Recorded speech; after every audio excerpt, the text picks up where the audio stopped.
Alright everyone, and welcome to the AI Research Roundup. I'm your host, Alex. Today, we're looking at a fascinating paper from April 25th, 2025, titled UFO2, the Desktop AgentOS. So this work introduces a new system designed to make computer-using agents, or CUAs. These are AI programs that can operate your computer for you, much more practical for automating complex tasks on Windows. A key idea here is its multi-agent architecture, featuring a central host agent and specialized app agents that use native application programming interfaces, or APIs, which are essentially direct ways for different software programs to communicate with each other. Alright, and if you want to dive deeper into this, the authors have actually released the code for this work. You'll find the UFO repository online, and it's packed with all the Python code for this desktop AgentOS.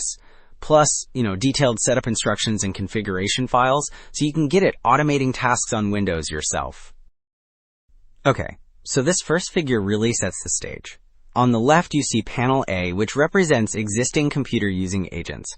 These typically have, shallow OS integration. They mostly rely on looking at screenshots and then simulating mouse clicks and keyboard inputs, which can be a bit fragile and often locks up your computer while they're working. But then, on the right, in panel B, we see the UFO2 AgentOS. This system aims for deep OS integration, using those application programming interfaces we talked about, alongside GUI actions. And it even incorporates knowledge and accessibility information, all within a picture-in-picture user experience, so it doesn't lock you out. Okay, so building on that idea of deep OS integration, this next figure, figure 2, gives us a clearer look at the UFO2 architecture itself. You can see at the top, the Windows OS user makes a task request. This goes to the central host agent. Now this host agent is pretty smart. It's responsible for task decomposition, which means breaking down that big user request into smaller, manageable steps. It also handles application lifecycle management, basically opening and closing the necessary programs, and it schedules and controls these specialized app agents you see below. Each app agent then interacts directly with a specific Windows application, like Edge, Outlook, or PowerPoint, to complete its assigned subtask. Alright, so we've seen how the host agent orchestrates those app agents. This next figure, figure 4, delves a bit deeper into how that host agent manages the whole process. It shows us the control state transitions. Think of these as the different stages a task goes through, from start to finish, all managed by the host agent. For example, a task might be in a pending state, perhaps waiting for more information. Then, the host agent moves it to an ASSIGN state, where it gives a subtask to an app agent. As the app agent works, the host agent might be in a continue state, potentially launching applications or processing results from an app agent, until the task either reaches a finish state, meaning success, or a fail state if it can't be completed. Okay, so we've seen the host agent managing those task states. Figure 3 here gives us a bit more detail on its architecture, showing it as that central control plane orchestrator. We can see it starts by taking in perception inputs from the desktop, like a screenshot and a list of active applications, to understand the current context. It then formulates a plan, which becomes that subtask list we've mentioned, before assigning tasks to app agents. And importantly, it uses a blackboard, which is essentially a shared digital space where the host agent and app agents can post and retrieve messages, helping them coordinate effectively. Well, speaking of that coordination facilitated by the blackboard, figure 6 here gives us a closer look at the control state transitions, specifically for an app agent runtime, so how one of those specialized agents manages its individual part of the job. We see states like pending, continue, finish, and fail, which are conceptually similar to what the host agent goes through.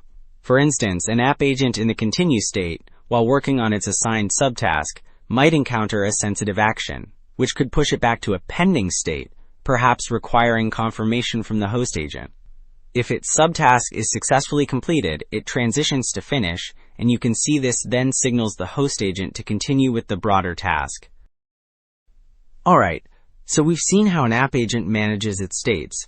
Figure 5 now takes us inside a single app agent, showing its internal architecture for actually doing its job. It starts with perception, using screenshots to create a detected control list, basically what interactive elements are on the screen. Crucially, it also uses knowledge integration, drawing on application documentation and past task experiences to inform its decisions. This app agent then formulates an action, which is carried out by the application puppeteer, a component that cleverly chooses between direct graphical user interface, or GUI, actions, and more efficient application-specific APIs, which are direct commands to the software before executing in the application environment. Okay, so we just saw how that application puppeteer within an app agent can choose to use application-specific APIs for more efficient actions. Figure 9 here gives us a concrete example of how these application-specific APIs are actually set up for an application, in this case, Excel. It shows a snippet of Python code that demonstrates API registration. This registration process essentially makes a specific command, like !select table range command you see here, known and available to the Excel app agent. This allows the app agent to directly tell Excel to, for instance, select a certain range of cells in a table, rather than trying to click around with the mouse. As we saw with that Excel example, UFO2 is really digging into how I can more effectively control desktop applications, going beyond simple clicks by using those direct application-specific APIs. The big picture here is about creating AI agents that can truly understand and operate our software, making them much more powerful assistants. This kind of work is crucial for unlocking the next level of AI productivity tools. All right, that's our show for today. Thanks for joining the AI Research Roundup. I'm Alex.